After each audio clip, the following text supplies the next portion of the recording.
வணக்கம் நண்பர்களே, நான் உங்கள் ஏகாட்சரம். இது இயற்கையரன் சமூக நல அறக்கட்டளை. இயற்கையரன் அட்சய பாத்திரம் திட்டத்தின் கீழ் தினமும் உணவு வழங்கப்பட்டு வருகிறது என்பதை மகிழ்ச்சியோடு தெரிவித்துக் கொள்கிறோம். பழவேற்காடு பைக் ஸ்பேர் பார்ட்ஸ் மற்றும் இயற்கையரன் சமூக நல அறக்கட்டளையின் அங்கமான பாலா அம்மு அவர்களின் மகளும் யுவனேஷ் அவர்களின் தங்கையுமான ஜோஷிகா அவர்களின் பிறந்த நாளுக்காக இன்றைய உணவிற்கு பங்களித்தனர் என்பதை மகிழ்ச்சியோடு தெரிவித்துக் கொள்கிறோம்.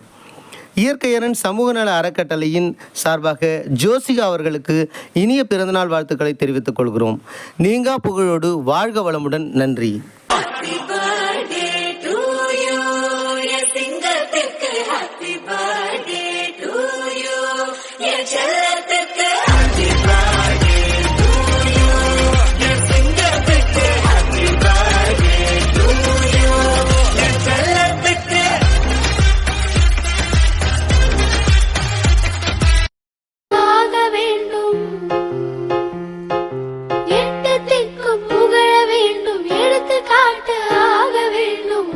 பார்க்க உனது பெயரை நிலவு